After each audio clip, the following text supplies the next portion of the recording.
when all that you see are actors on your television singing off key. What savvy, well-versed heroes can settle this score once more with TV. Welcome, Michaels and Scotts, to Once More with TV, a podcast celebrating TV musical episodes from the sublime to the subprime. And definitively ranking them using every theater child's worst nightmare, math. I'm your co-host, Alex Kovnatsky, he, him, and I am a Sweeney Todd enthusiast. I'm your co-host, Liza Truschel, she, her, and I think Rory is the villain of Gilmore Girls. Ooh, spicy. I believe that. Today we're covering The Office Season 7, Episode 3, Andy's Play, released October 7th, 2010. Liza, what is your relationship to The Office? The Office, I believe that you mean the show that Gen Z discovered independently. It was terrifying when they did that. I watched The Office as it was coming out, I think kind of up until around this point. Mm-hmm. I got in probably around season 2 and stayed until Michael left. I think that's a relatively familiar trajectory for many Office fans. I was around for the Idris Elba era. Amazing. Between that and The Wire, I thought Idris Elba was American until like 2015. That was a wild thing to learn. I hate it when we find out people are suddenly British. It feels like we're losing the new Revolutionary War. All over again, the trauma. But yeah. What about you? Did you ever do The Office? I half did The Office for my whole life, I think. You know, I watched fair. when it came out, I watched it a little bit, you know, every time it was on TV. I wouldn't turn away from it. But I don't think I've ever done a full watch front to back of the show. I've just watched kind of the most famous episodes, and I think it's very funny. And I often forget that it's very funny because I think the fan base... fair, yeah. Yeah, the fan base is so loud about how funny it is sometimes that I'm like, this can't be funny. And then I'm like, oh no, it is a genuinely good show. But yeah, I'm not as familiar with The Office as most people are, I would say. Yeah, I will say NBC to a certain extent was shoving it down people's throats. Also, this show was one of the first shows in my experience that was almost ruined by how much fucking merch there was. I don't know if that makes sense to you, but I swear to God, just the number of Office themed mugs and Office themed all of the Dwight's bobbleheads of the world really kind of put me off the show for a little while because it almost felt ironically too corporate. Yeah. I was like, no, this is about a small failing business, not your multi-billion-dollar business. I don't know. There was something about that for me. But anyway, yeah. And what about you declared yourself just now as a Sweeney Todd enthusiast, which is the music we're talking about today. Yeah, I have always loved Sweeney Todd. I think of the Stephen Sondheim shows, it's probably my favorite. Actually, usually when people ask me what my favorite musical is, I either say Sweeney Todd or In the Heights. Those two, I think, are the pillars of musicals for me. But I love Sweeney. I think it's a really rad show. I think the music is gorgeous. I think it's weird. I think it's weirdly a very conventional musical in the way that it's structured and the way that the music is presented. But I think it's a very bold musical for being just let's do horror on stage. Let's try that. I mean, yeah, it's a Victorian Penny Dreadful. Yeah, exactly. It is just it is macabre. And I think there's no greater sequence in musical theater than Pretty Women to The Epiphany to A Little Priest. I think that run is so good. A Little Priest is an unbelievably great song. Insane. Not a song that we get to talk about really much this week because it wasn't in this version, but it is probably my favorite from Sweeney. It's just so... That Sondheim wordplay in there is so slick and so fun and just delightful. Yeah. What are your thoughts on Sweeney? I'd love to hear more of your take.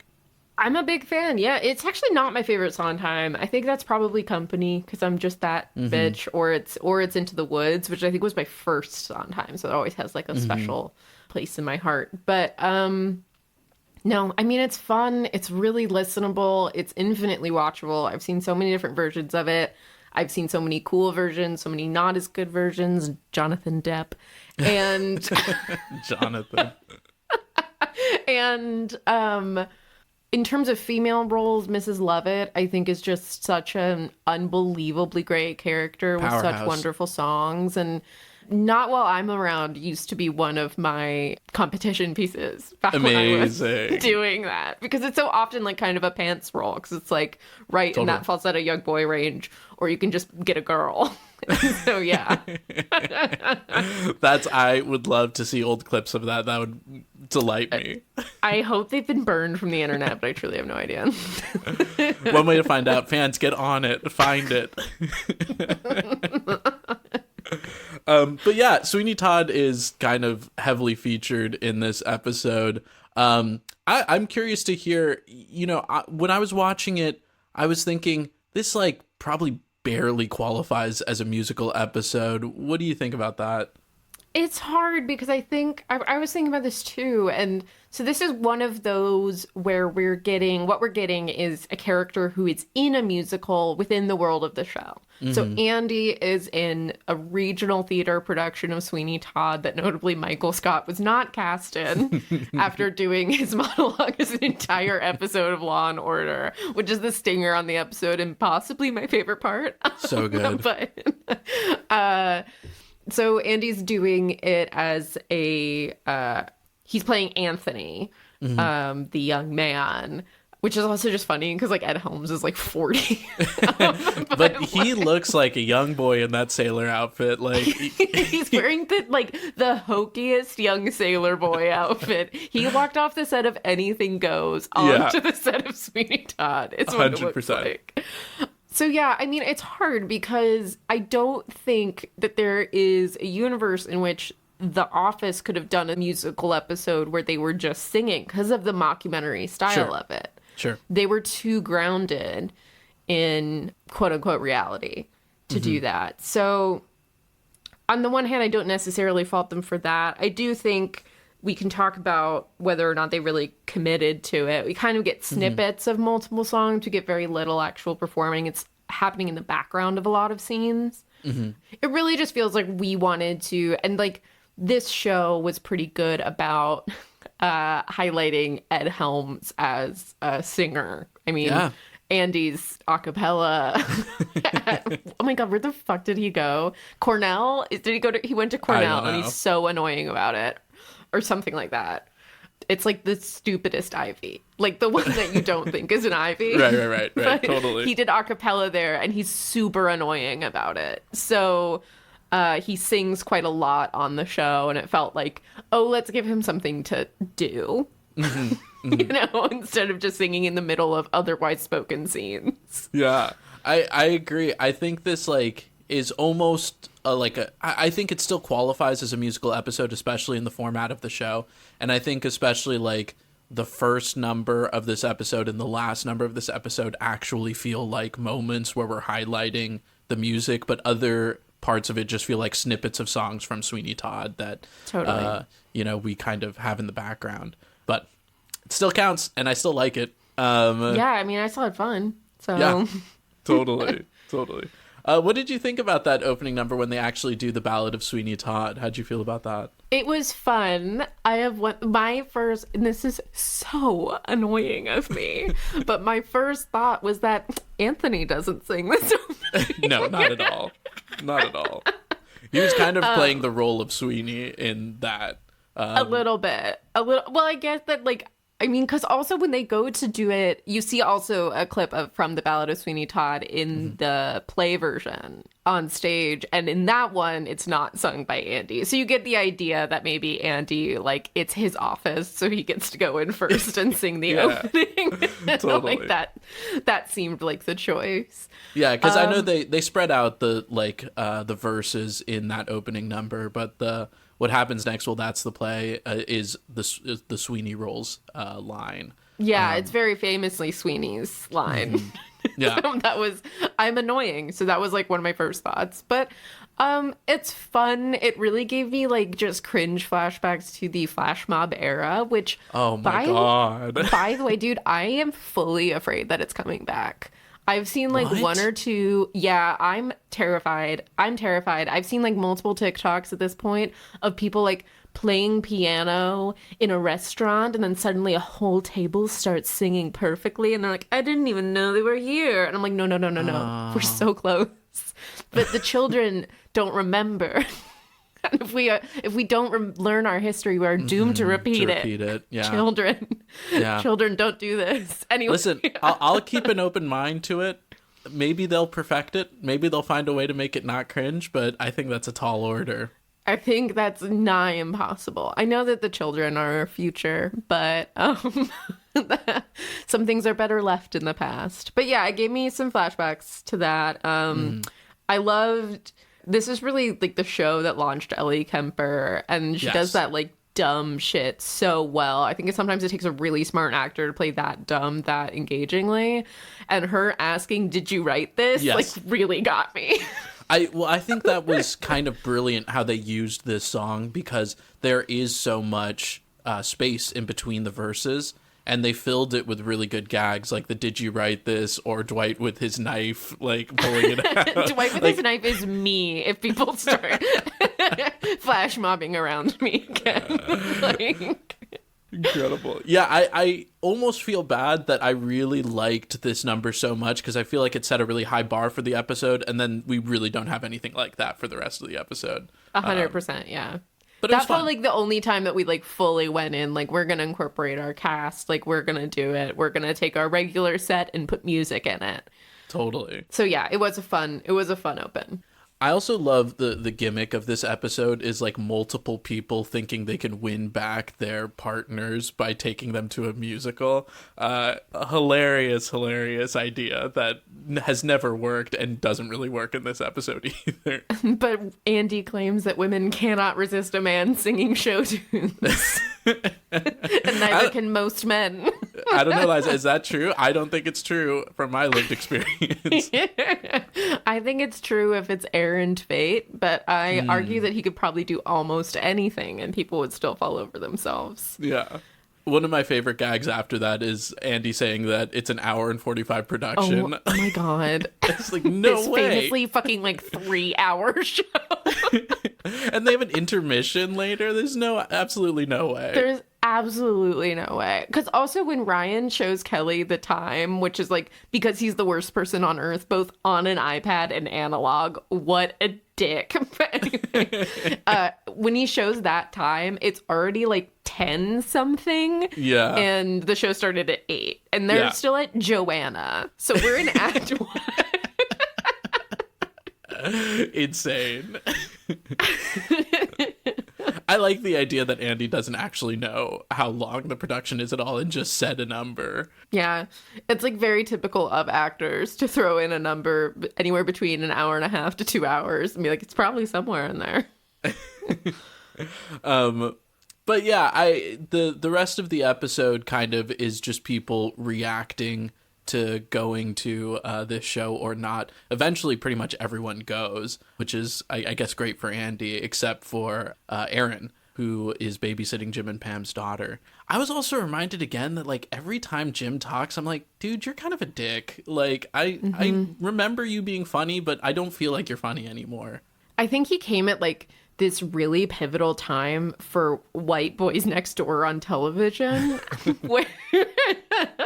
where I think, like, because he was kind of wry and because he would look at the camera and stuff, like, he was so, and he's John Krasinski, so he's attractive, but he's not, like, ruggedly attractive. Yeah, he's not out of your league kind of thing. He's like accessible, and I think he kind of, like, a lot of things that are objectively dickish sort of at the time were construed as like, oh, he's such a scamp, or you know, totally. Like he's just being Jim, he's just being a guy. Like there was, I don't know, this is something that I could talk for literal ages about the evolution of like white men we're supposed to be in love with on TV that I'm not in love with. I mean, he's nowhere near a Xander Harris or a Ted Mosby. Yeah. But there are moments with Jim where I'm like, okay, you can back off a little. Yeah.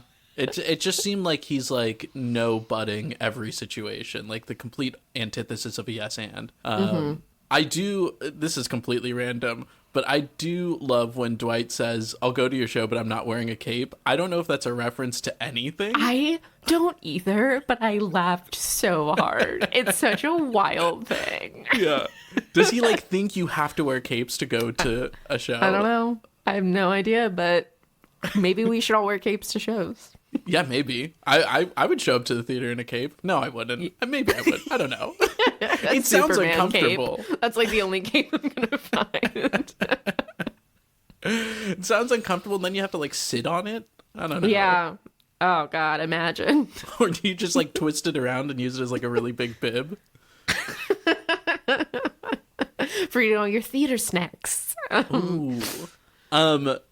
You mentioned it earlier, but Michael auditioned for this for the role of Sweeney Todd by doing a whole episode of Law and Order, which we get the stinger for. Iconic. I loved every scene that Michael was in, which I think is generally the case for The Office. But it was nice to see, I guess because we're like further on in the seasons of The Office, it's nice to see him being a supportive role as well too, which I think is the evolution of his character, right? Well, as supportive as Michael Scott can be, which Right. is not that supportive by any other metric. Yeah, so he asks when the cast list went up and if he's in it when they come perform, which is absolutely excruciating to watch. And then he doesn't want to go to the show until Andy claims that they like brought in a semi-professional to play Sweeney. Daryl reveals that it was his plumber, which makes Michael really mad. But Michael brings balloons to the show. Absolutely insane. And also at intermission, he steals a whole bottle of wine, which he then drops, and it like rolls forever. In like the most, that was so difficult to watch, that scene. I don't do well with secondhand embarrassment on television.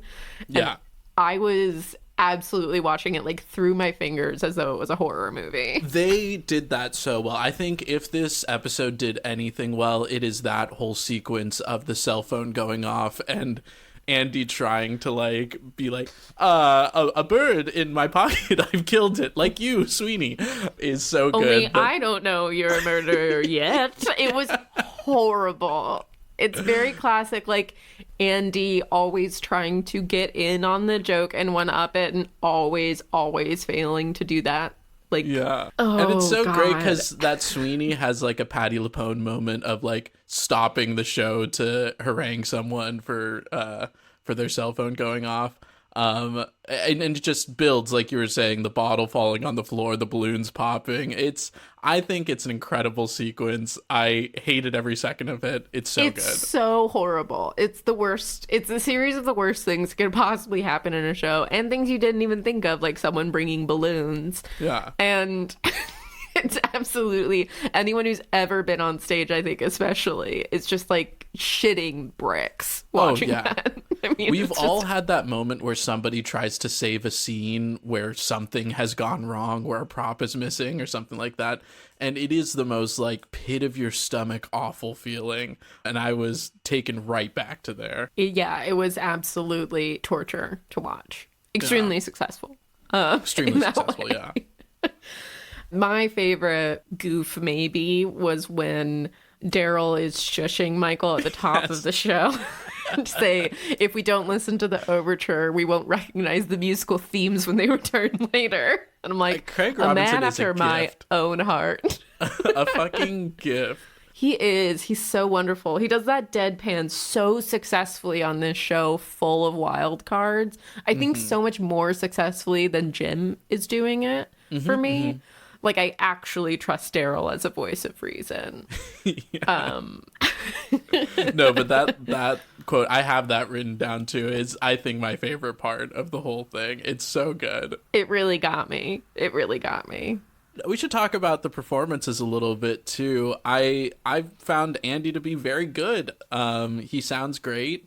I think everybody kind of did the Sweeney Todd vibrato thing right. Like the whole ensemble was pretty good. I do love how much Dwight is proud of him. It was really sweet, actually. It was really sweet. He leads over to his seat partner and he's like, I work with him. He's a terrible salesman. And it's like, again, like the bar for Dwight being supportive is in hell. I mean, he never is. So it was kind of really sweet to see him take some secondhand pride in someone. Totally. Especially Andy, who he notably dislikes so much. Oh, yeah. Yeah, it was really sweet. It was really sweet. And I think both the performances and the reaction to it being like, oh, that was pretty good. It like did feel like a good community theater performance. And I'm kind of glad they went in that direction, because I think oftentimes we love to like shit on community musical theater. But like, I think oftentimes I go to it going, oh, that was actually pretty good. There's definitely times where I go to it and it's not the case, but it was nice. No, you're 100% right. I totally agree, because I think the vocal performances were good, but importantly to me, they weren't great. Yes. Like these are clearly regional theater, like kind of vocals. We haven't done a lot of producing to them. Like we haven't gone in and auto-tuned anyone, at least to my ear, which I appreciate. Like, you know, like these aren't like Broadway professionals that were flown in to do this. As Andy has claimed, this is a plumber and these are the people in your town. And I think that made it feel a lot more authentic and honestly watchable for this particular scenario. Because like, yeah, Ed Helms is a great singer. He's not 100% suited to this music. Like he sounds better later when they do, what is the name of that song? Is it Stumble? Do I Try? Macy Gray, yeah. Do I Try by Macy Gray, thank you. He sounds better on that. Like that's sort of more, it feels like in his wheelhouse to me anyway. But like he's a very talented singer. We all remember What Do Tigers Dream Of? Yes. A composer in his own right. But yeah, it felt nice. It felt kind of lived in. Yeah. which I liked. And also like their makeup's bad and the costumes, again, he's wearing like a stupid anything goes costumes. Like I really enjoyed the rough and ready elements of it that felt kind of authentic to me. Exactly. Like, even though we were saying that this episode doesn't feel like it commits to like the format of a musical episode, I think it really commits to what community theater looks and feels like. And I think that is really important and good that they did that. Yeah, I thought it was nice. You mentioned the I Try bit. I do like Andy on that, but I do like him for being exactly what a musical theater kid would sound like singing that song. Too many riffs. I think that's perfect. Oh my God. I'm not justifying the number of riffs. It's horrible. But it's what that character would do, so it's fine. And also, it's things Ed Helms is capable of. He's doing too many riffs. He's straight up obnoxious, but Andy is obnoxious. Yeah. We know this. I love that they found, like a very popular soulful song and stripped all of the soul from it completely. Oh my God, yeah. Absolutely. I mean, it's very funny. It works. Yeah, it works very well.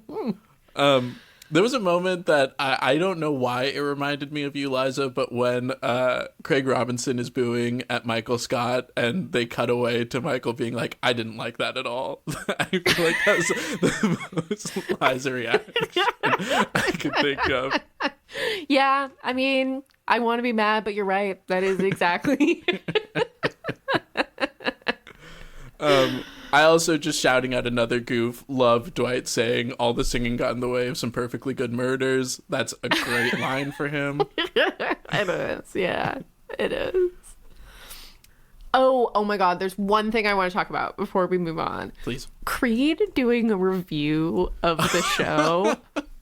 I screamed. That was like... he said something about it's a ham-fisted production with horrible vocal performance. He's just like, he's doing some horrible pan of it into his phone, like dictating. Totally. And like, surely he's not a theater reviewer. You don't go to the last showing. You go to previews, right? Like that is so funny to me. There's I don't know what it's for. There's a whole goof at one point where Creed like barely knows how to work the internet, so Ryan like made him a fake website to post things on because nobody will ever see it that way, or it's just like a Word document, like it's in universe that Creed like is extremely technologically like impaired. So like this there's is no just way. for himself. This is for him. Like this is so that he can read it back later. Like I think it's important that we do talk about the Law and Order monologue that Michael does at the end, because it is, wow. I'm just going to set you up with that, Liza.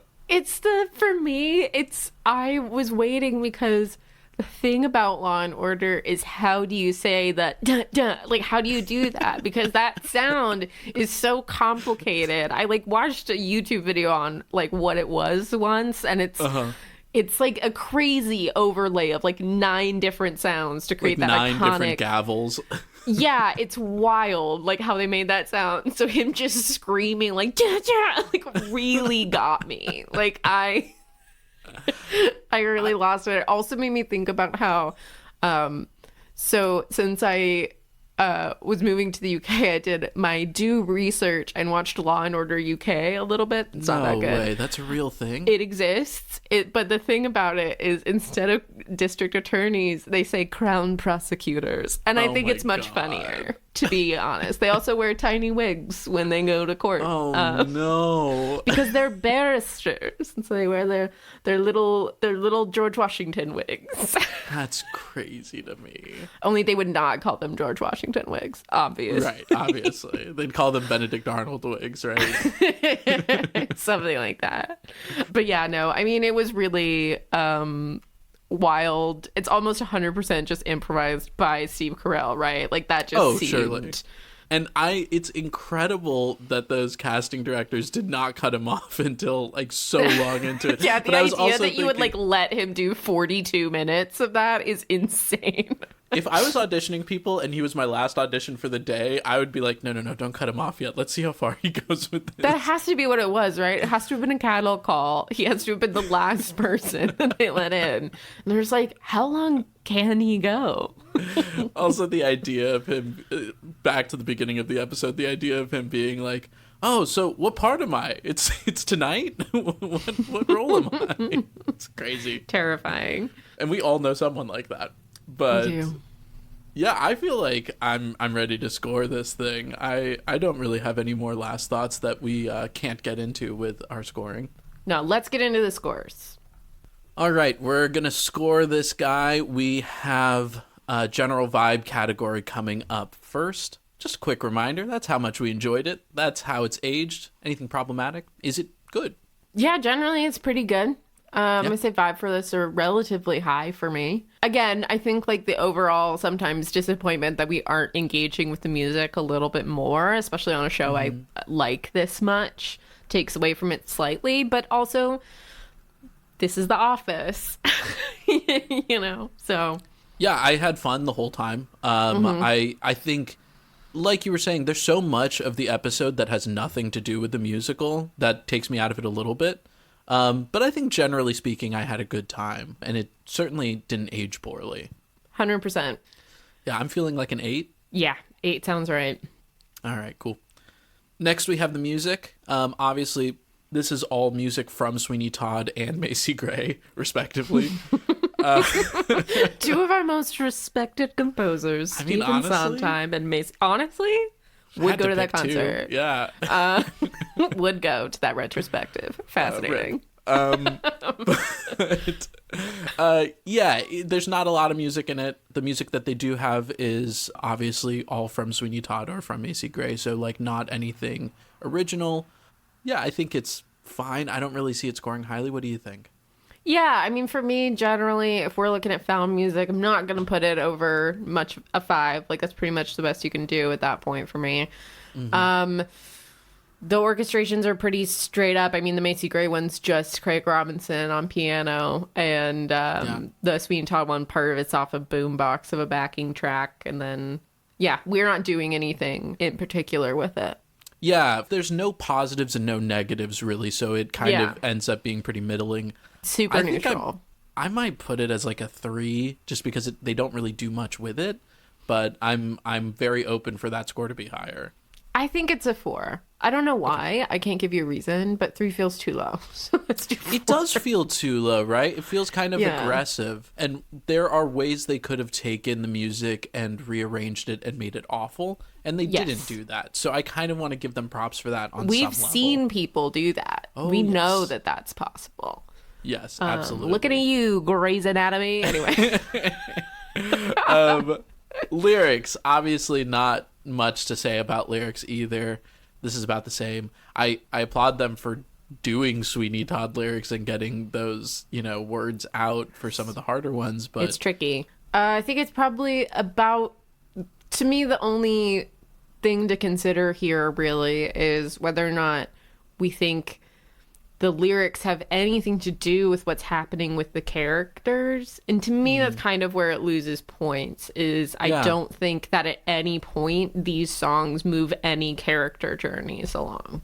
totally. There could be an argument made for I Try being a song about Andy trying to get back together with his ex and stumbling along the way as he does, but I don't think that is a one-to-one connection. I also don't think that's a bit she's of a stretch. there in that She's not. scene. So yeah, I mean, I don't know that that's. I don't think it's something they were going for, but it's still something I would have appreciated. Yeah, so maybe a 3 for that one, maybe a little bit lower. Feels a bit feels mean, right. but yeah.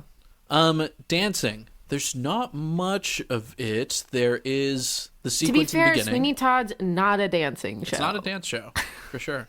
Which is part of why I've always felt welcome in it. I'm a terrible dancer. Yeah, 100%, 100%. Goth non-dancers everywhere rejoice when Yeah. this musical comes out. So yeah, there's not much to go off of. They do have some dancing and movement in the first number, and they're walking around desks and stuff, so that's a bit of fun choreography, I guess. It's not very memorable is the problem for me. Yeah, I think it's I'm trying to think if I have anything to add to what you said, and I feel like no. It's sub 5 for me, but I don't know if it's really below 5 by a lot.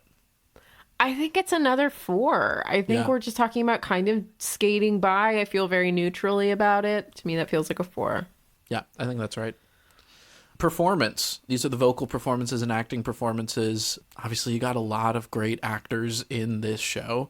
And of the singing, we thought it was pretty good, and especially good for what they're trying to portray.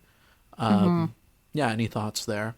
I mean, The Office, part of the success of The Office is that original casting was so unbelievably genius. And it is a lot of really talented folks running around. I think you sometimes, part of the shame for me sometimes in dismissing the show is that I forget, like, that there is a sort of magic that happens when there are that many unbelievably funny people and nobody's dropping a beat. And that is really hard to do. And, like, sometimes I get annoyed when shows run for 100 years because I'm like, just give me another show. But you do sometimes when you revisit The Office, at least for me, I'm like, damn, these guys were all really good.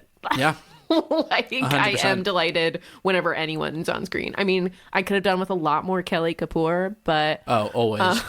but yeah, And no, this is pretty high for me. We could also have done with a lot more musical numbers, or not even musical numbers, but like longer segments of singing to really 100%. Yeah. calculate that. Because I on think one part end, of the problem there is that we're not using anybody but Andy in the show. yeah, that's I think right. that's part of it for me, is like we haven't incorporated the rest of the cast at all. And not that I really think most of the cast are singers, although I think Steve Carell can sing. I might just be making that up. I believe it. I can see it. I don't know if I'm thinking of Stephen Colbert. But I think Stephen Colbert can sing. I think Stephen that's Colbert canon. can. I know that for sure. I just Yeah. don't know if I'm conflating Steve Carell. It's possible. Anyway, part of it is that we've only put Andy in the show, which I think that maybe we don't have anybody else who wants to or really can say. Maybe it doesn't make sense for any other characters to really be in the show. I mean, to be fair, if, like, Stanley was in the show, I'd be like, excuse you? Yeah,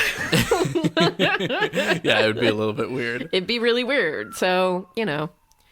Yeah, so I feel like a 7 or an 8 is appropriate for this because I think they do their jobs well. I think Sondheim is hard to sing, but they also didn't have a lot to do. Yeah, I'd give it a 7. I think 7 sounds right. Yeah. Okay, the writing of the show. I thought the writing was pretty solid. What were your thoughts? It's pretty solid. I don't think that there's any time when they lose you. I think the pacing and the rhythm of the show is quite good. We've got multiple storylines going on, but again, like as you noted, they've all got a similar theme of like trying to win back lovers in some way or another, whether we're taking them to a show or like whatever Angela's doing. Yeah. We did not talk about that, but it is so wild. It's weird. It's so weird. When Dwight like says you look like you're why are you dressed like the front of a seed catalog? I did laugh. Yeah, and then is clearly so into it too. So clearly that is exactly his king. It's a little bit on the cover of a seed catalog. But no, I mean like it is funny. I mean it's super solid. funny. Like the jokes were consistently landing. There were few jokes that didn't land for me. So I think overall the writing's good. I do think they didn't really incorporate a lot of musicalness into it, which I have to think that comes at a cost a little bit to the writing because so much of the difficulty of writing a musical episode is how do you incorporate the musical aspects into it. But I think it's still probably also like an 8 or a 9 what to is me. arguably, yeah, I think I agree in terms of score. I think also arguably this is a really funny show. Like I don't think they mind the show for any of the humor that's in it. Like a little bit of more of A Little Priest or something. Like there's a lot of humor in the show.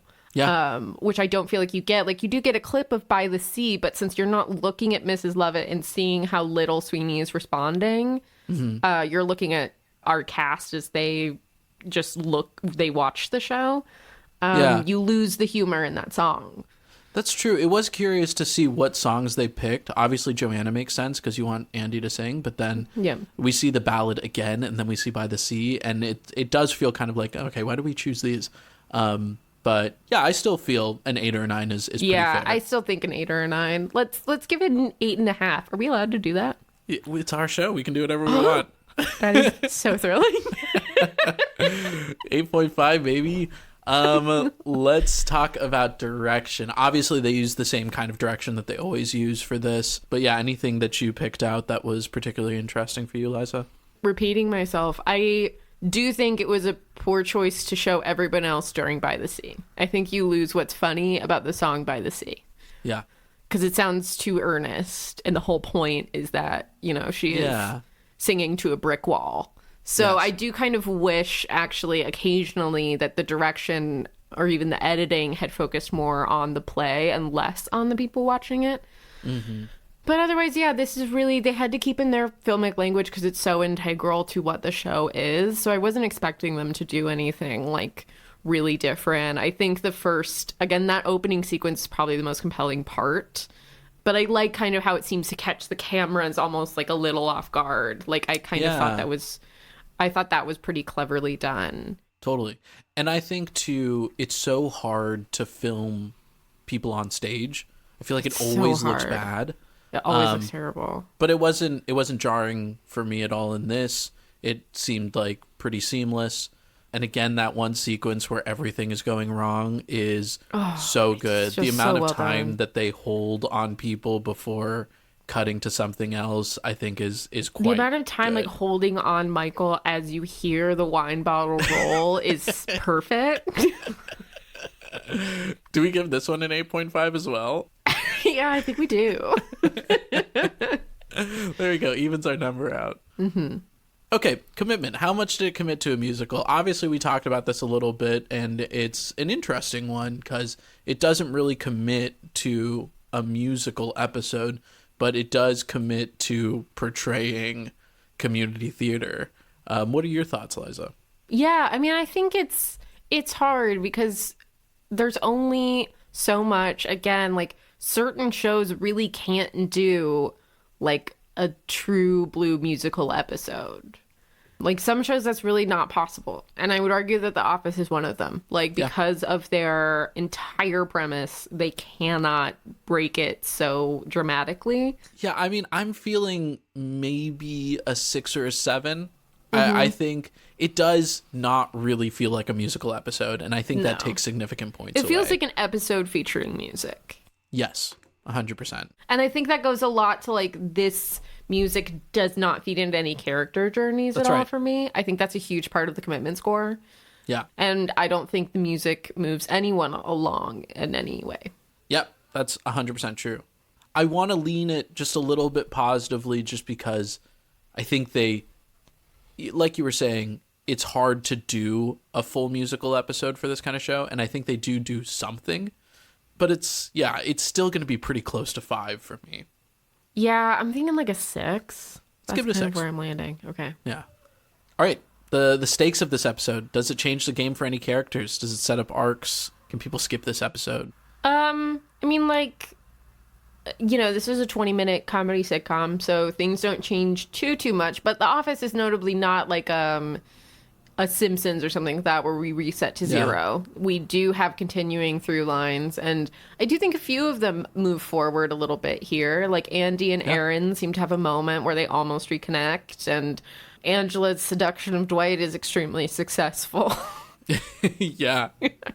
So I don't think it's a no stakes game. I don't think it's a particularly high stakes, but and we do see Michael Scott being a little, like, a smidgen of selfless by showing up to the show, and also the speech at the end that he gives to Andy, which is like pretty nice, in the nicest way that he can be. I don't know the show well enough to know if that is like a thing that constantly happens with Michael Scott, but it was a nice moment, at least for me to watch. Yeah, there were nice character moments. So it's not a zero-sum game, but it's not particularly high either. This is somewhere mid-high for me. This is a 6 or a 7. 6. Yeah, I'm feeling a 6 as well for this. Okay, and last but not least, our personal ranking of the episode. Overall, how did we feel as a musical episode? And we'll average those scores. Any last thoughts to make before you give your personal ranking, Liza? I think I've said everything I need to say, you know? I think so, too. You want to count us down? All right. 3, 2, 1, 7. Ooh. Whoa, nice. We should host a podcast together.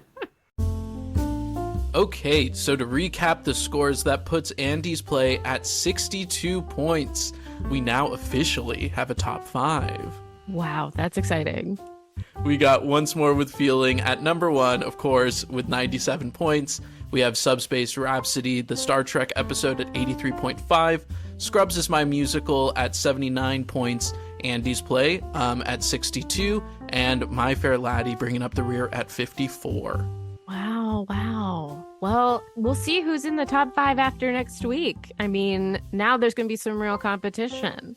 But next week's episode, we'll see you once more with an episode from season 4 of My Little Pony Friendship is Magic, entitled Pinkie Pride.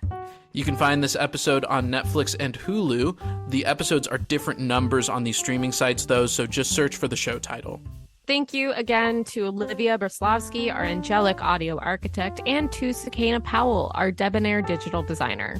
If you like this show, please be sure to rate and review us. If you don't, keep it to yourself. You can find us on Instagram at Once More with TV, or contact us using the information in the show notes. And scene.